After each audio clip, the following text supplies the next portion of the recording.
Assalamualaikum warahmatullahi wabarakatuh. Perkenalkan, kami dari kelompok F, kelas Hukum Pajak dan Perpajakan kelas D, akan mempresentasikan mengenai PPh pasal 23, PPh pasal 4 ayat 2, dan PPh pasal 15. Sebelum itu, kami akan memperkenalkan diri terlebih dahulu. Perkenalkan, nama saya Azalea Syarifah Kamil dengan NPM akhir 183. Kenalkan, nama saya Albenaditya Pradana dengan NPM akhir 241. Nama saya Raffi Jusfairul Yarbina, NPM akhir 257. Saya Amanda Widya dengan NPM akhir 351.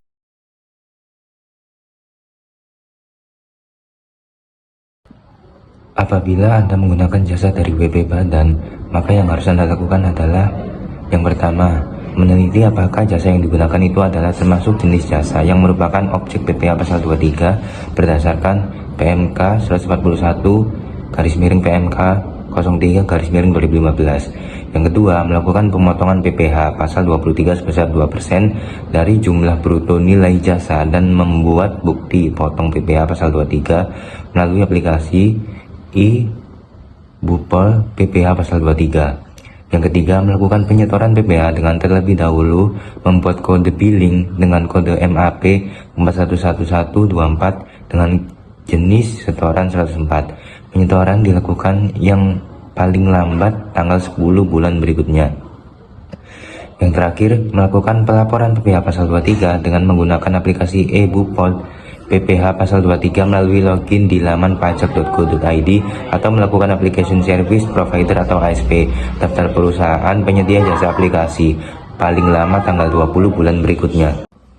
Selanjutnya, apabila Anda menyewa harta selain tanah dan atau bangunan, maka yang harus Anda lakukan adalah yang pertama, melakukan pemotongan PPh pasal 23 sebesar 2% dari jumlah bruto nilai sewa dan membuat bukti potong PPh pasal 23 melalui aplikasi e-Bupot PPh pasal 23. Yang kedua, melakukan penyetoran PPh dengan terlebih dahulu membuat kode billing dengan kode MAP 411124 dan kode jenis penyetoran 100. Penyetoran dilakukan paling lambat tanggal 10 bulan berikutnya.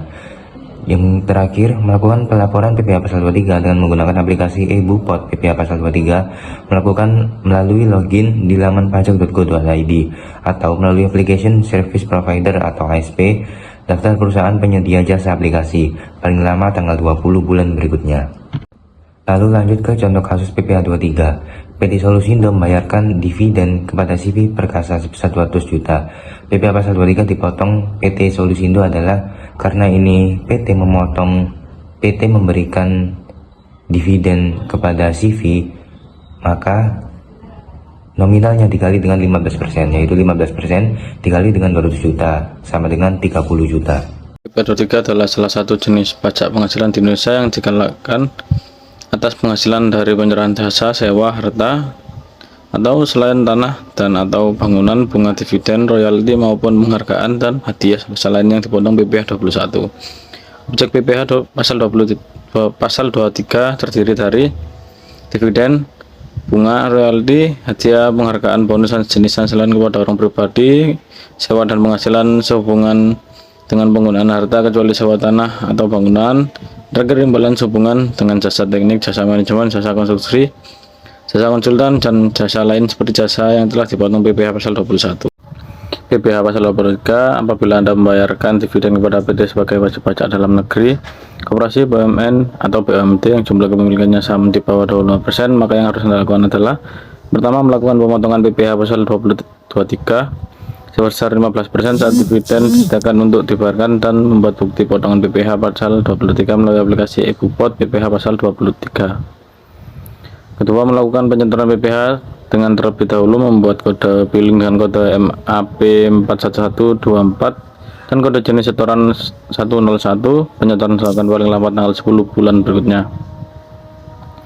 Yang terakhir, melakukan pelaporan PPh pasal 23 dengan menggunakan aplikasi e-Bupot PPh pasal 23 melalui login di laman pajak.go.id atau melalui application service provider ASP daftar perusahaan penyedia jasa aplikasi paling lama tanggal 20 bulan berikutnya. Bila Anda melakukan peminjaman dana dan membayarkan bunga kepada pemilik dana, maka yang harus Anda lakukan adalah yang pertama, melakukan pemotongan PPh pasal 23 sebesar 15% dari bruto nilai bunga dan membuat bukti potong PPh pasal 23 melalui aplikasi e-Bupot PPh pasal 23. Yang kedua, melakukan penyetoran PPh dengan terlebih dahulu membuat kode billing dengan kode MAP 41124 dan kode jenis setoran 102. Penyetoran dilakukan paling lambat tanggal 10 bulan berikutnya.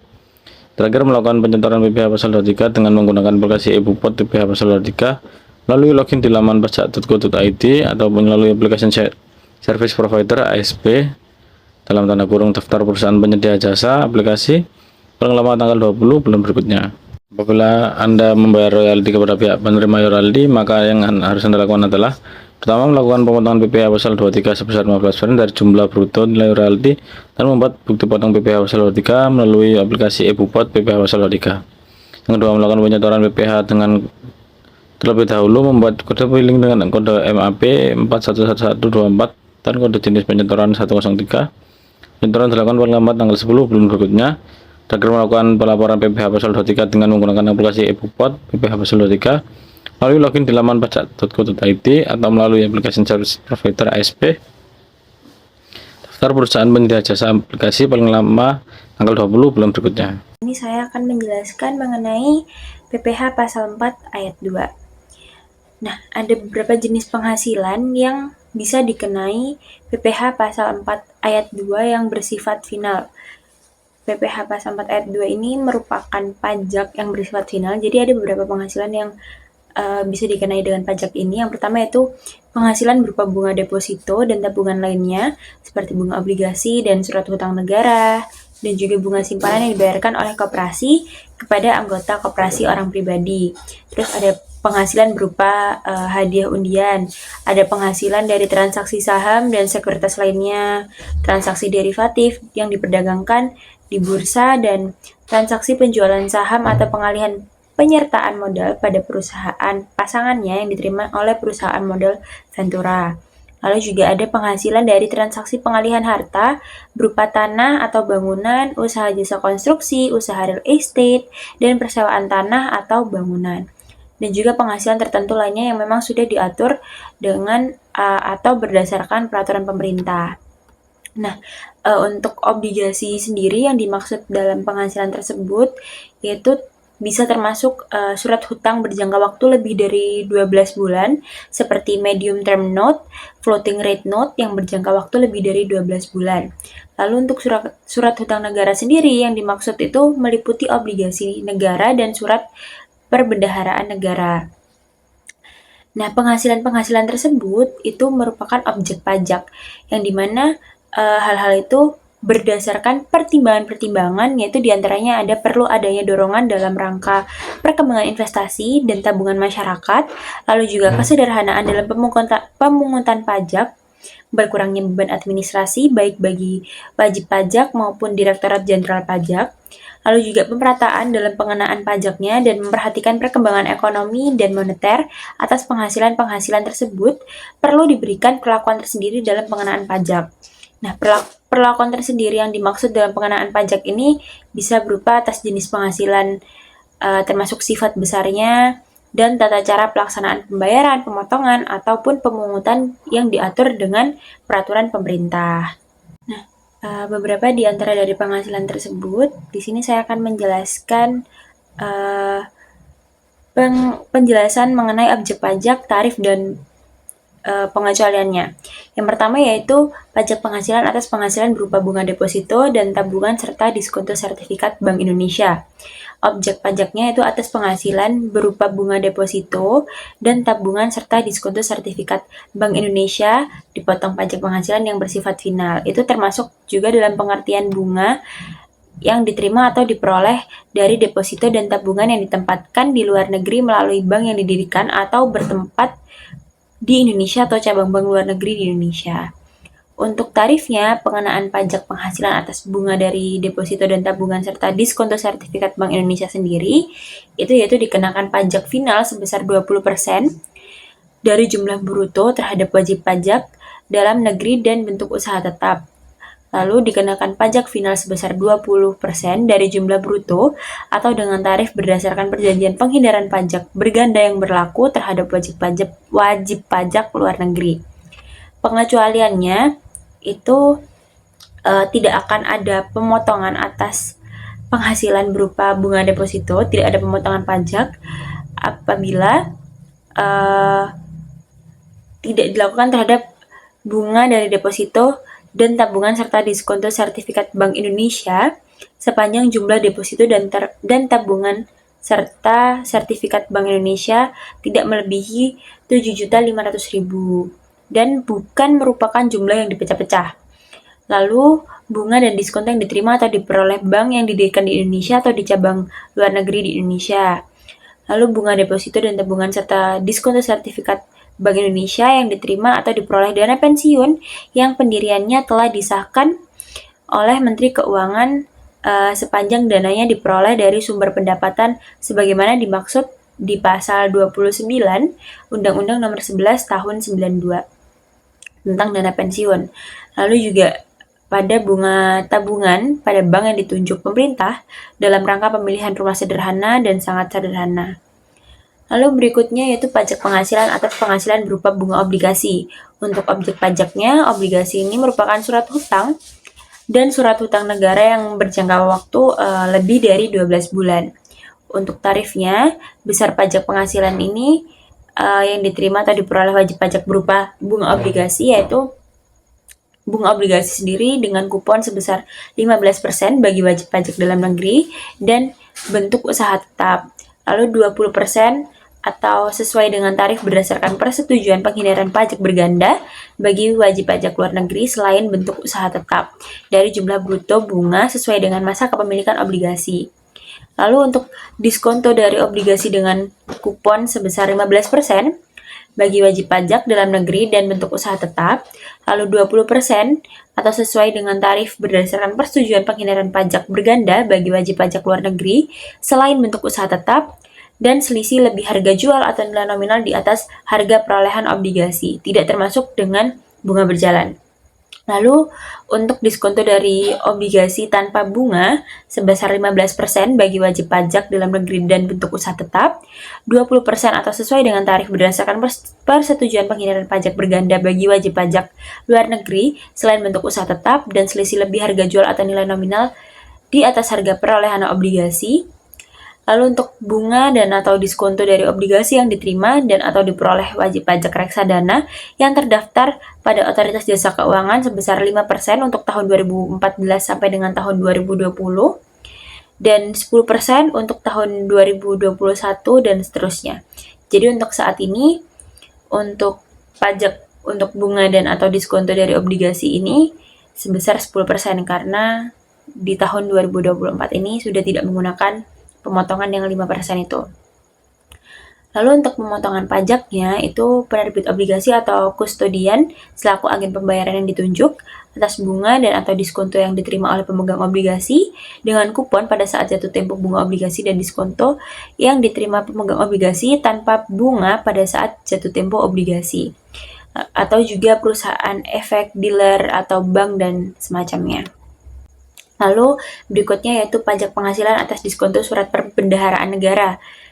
Untuk objek pajaknya yaitu atas penghasilan tertentu dari wajib pajak berupa diskonto SPN yang dikenakan pemotongan pajak penghasilan yang bersifat final. Untuk tarifnya sendiri yaitu sebesar 20% bagi wajib pajak dalam negeri dan bentuk usaha tetap atau BUT dan 20% atau tarif sesuai ketentuan persetujuan penghindaran pajak berganda atau P3B yang berlaku bagi wajib pajak penduduk atau berkedudukan di luar negeri dari diskonto SPN. Untuk pemotongan pajaknya dilakukan oleh penerbit SPN dan juga perusahaan efek broker atau bank selaku pedagang perantara maupun selaku pembeli. Lalu berikutnya yaitu pajak penghasilan atas penghasilan berupa bunga simpanan yang dibayarkan oleh koperasi kepada anggota koperasi orang pribadi. Objek pajaknya yaitu berupa penghasilan yang berupa bunga simpanan yang dibayarkan oleh koperasi yang didirikan di Indonesia kepada anggota koperasi orang pribadi yang dikenai pajak penghasilan yang bersifat final.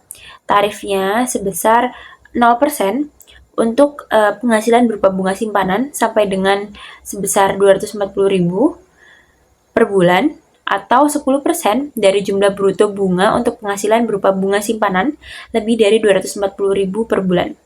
Untuk pemotong pajaknya, koperasi yang melakukan pembayaran bunga simpanan kepada anggota koperasi orang pribadi wajib memotong pajak penghasilan yang bersifat final tersebut. Lalu berikutnya yaitu pajak penghasilan atas penghasilan berupa hadiah undian. Objeknya yaitu atas penghasilan berupa undian dengan nama dan dalam bentuk apapun dipotong atau dipungut pajak penghasilan yang bersifat final. Untuk tarifnya, besar pajak penghasilan yang wajib dipotong atau dipungut atas penghasilan berupa hadiah undian ini sebesar 25% dari jumlah bruto hadiah undiannya. Untuk pemotong pajaknya siapa?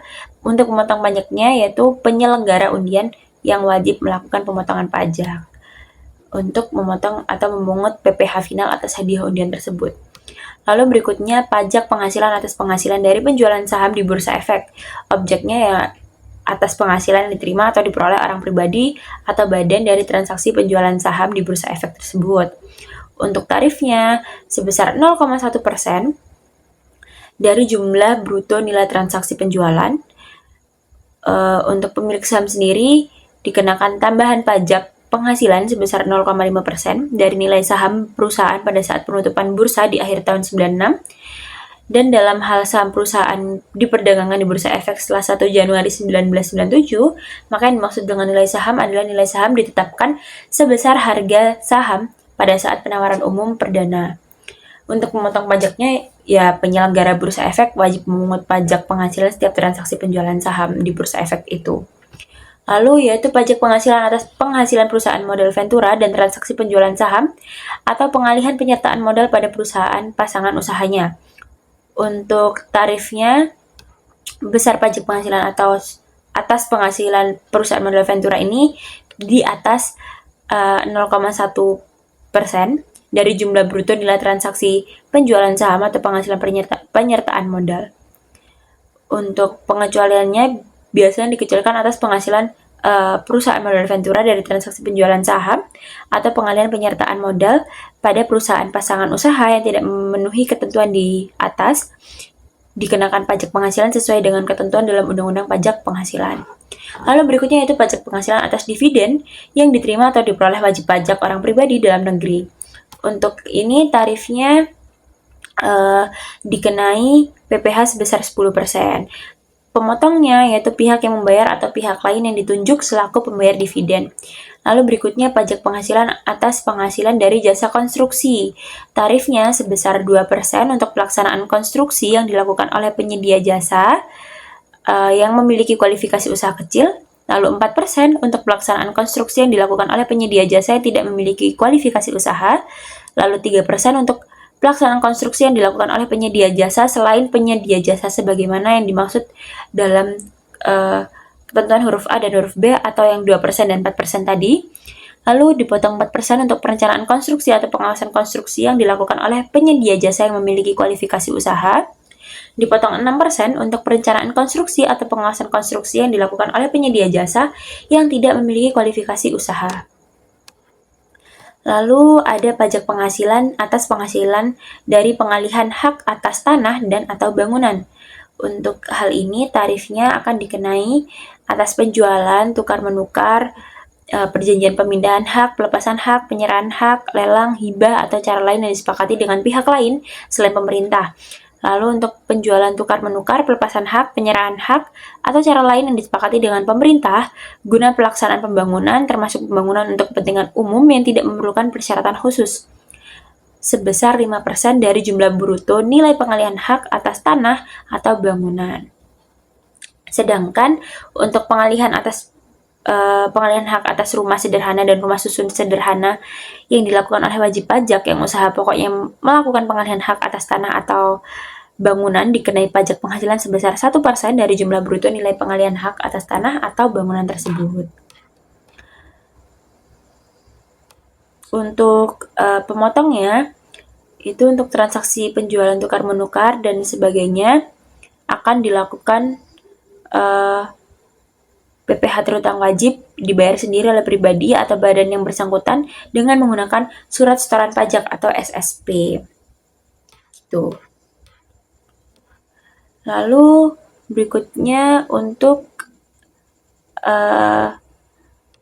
pengalihan hak atas tanah atau bangunan akan dikenai tarif yaitu besarnya penghasilan yang terutang bagi wajib pajak, orang pribadi maupun wajib pajak badan yang menerima atau memperoleh penghasilan dari persewaan tanah dan atau bangunan sebagaimana yang dimaksud, yaitu sebesar 10% dari jumlah bruto nilai persewaan tanah atau bangunan.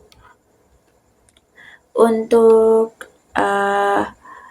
pemotongnya bisa dilakukan oleh penyewa dalam hal penyewa badan pemerintah, subjek pajak badan dalam negeri, penyelenggaraan kegiatan dan semacamnya. Lalu untuk dalam penyewaan adalah bisa orang pribadi atau bukan subjek pajak. Selain yang tersebut, PPh distorsi orang yang menyewakan. Untuk orang pribadi yang ditunjuk sebagai pemotong pajak penghasilan itu bisa seperti akuntan, arsitek, dokter, notaris, PPAT atau pejabat pembuat akte tanah. Kalau kecuali PPAT bisa seperti camat, pengacara, konsultan yang melakukan pekerjaan bebas dan semacamnya. Selanjutnya yaitu PPh pasal 15. PPh pasal 15 adalah pajak penghasilan yang dikenakan pada penghasilan yang diperoleh wajib pajak tertentu sesuai dengan ketentuan Undang-Undang PPh. Pasal ini mengatur metode penghitungan khusus untuk menentukan penghasilan neto dari sektor bisnis tertentu yang tidak dapat dihitung menggunakan aturan umum dalam PPh pasal 16 ayat 1. Beberapa objek PPh 15 selanjutnya yaitu PPh pasal 15. PPh pasal 15 adalah pajak penghasilan yang dikenakan pada penghasilan yang diperoleh wajib pajak tertentu sesuai dengan ketentuan Undang-Undang PPh. Pasal ini mengatur metode penghitungan khusus untuk menentukan penghasilan neto dari sektor bisnis tertentu yang tidak bisa dihitung menggunakan aturan umum dalam PPh pasal 16 ayat 1. Beberapa objek PPh pasal 15 diantaranya mencakup bisnis penerbangan, pelayaran, kantor perwakilan dagang asing, dan usaha jasa maklon internasional. Salah satu objek PPh pasal 15 adalah charter penerbangan dalam negeri. Dalam hal ini, semua imbalan atau penggantian yang diterima wajib pajak dari perjanjian charter pengangkutan orang ataupun barang akan dikenakan pajak. Perusahaan penerbangan dalam negeri yang memperoleh penghasilan dari charter wajib menghitung pajak berdasarkan norma penghitungan penghasilan neto, yaitu 6% dari peredaran bruto dan tarif efektif PPh terutang sebesar 1,8%. Pelunasan pajak ini dapat dikreditkan terhadap PPh terutang dalam SPT tahunan. Misalnya, jika sebuah perusahaan penerbangan mengangkut barang dari Surabaya ke Jakarta berdasarkan perjanjian charter, maka penghasilan dari transaksi ini akan dikenakan PPh pasal 15 dengan tarif efektif 1,8%. Selain penerbangan, PPh pasal 15 juga berlaku untuk pelayaran dalam negeri. Penghasilan yang diperoleh perusahaan pelayaran dari pengangkutan barang atau orang, baik di dalam maupun ke luar Indonesia, dikenakan pajak dengan tarif efektif sebesar 1,2% dari peredaran bruto. Wajib pajak yang memperoleh penghasilan dari persewaan kapal atau pengangkutan barang tanpa adanya perjanjian charter, wajib menyetor PPh terutang secara mandiri. Misalnya nih, jika sebuah perusahaan pelayaran dalam negeri mengangkut barang dari Jakarta ke Singapura, penghasilan dari kegiatan ini tuh akan dikenakan pajak sesuai dengan ketentuan PPh pasal 15. Objek PPh lainnya adalah pelayaran dari penerbangan luar negeri. Penghasilan yang diperoleh dari pengangkutan barang atau orang dari pelabuhan di Indonesia ke pelabuhan luar negeri dikenakan PPh dengan penghasilan neto sebesar 6% dari peredaran bruto dan tarif pajak efektif sebesar 2,64%. Misalnya, jika sebuah perusahaan pelayaran asing mengangkut barang dari pelabuhan Tanjung Priok ke pelabuhan di Jepang, penghasilan yang diterima dari pengangkutan tersebut akan dikenakan PPh pasal 15 dengan tarif 2,64%. Perusahaan asing yang memiliki kantor perwakilan dagang atau KPD di Indonesia juga termasuk objek PPh pasal 15. Nilai ekspor bruto yang diperoleh dari penyerahan barang ke individu atau badan di Indonesia dikenakan pajak dengan penghasilan neto sebesar 1% dari nilai ekspor bruto dan tarif pajak terutang sebesar 0,44%. Namun, jika negara asal perusahaan tersebut memiliki perjanjian penghindaran pajak berganda atau P3B dengan Indonesia, tarif yang berlaku adalah tarif BPT atau Branch Profit Tax yang ditetapkan dalam P3B terkait. PPh pasal 15 juga mengatur pajak untuk usaha maklon internasional di bidang pembuatan mainan anak-anak. Penghasilan neto dihitung sebesar 7% dari biaya pembuatan atau perakitan barang. Dengan tarif PPh terutang sebesar 2,1%. Wajib pajak yang terlibat dalam kegiatan ini harus menyetor PPh terutang setiap bulan berdasarkan realisasi biaya pembuatan atau perakitan. Sebagai contohnya nih, jika sebuah perusahaan dalam negeri merakit mainan anak-anak untuk perusahaan luar negeri berdasarkan kontrak maklon, maka biaya pembuatan ini akan dikenakan PPh pasal 15 dengan tarif 2,1%.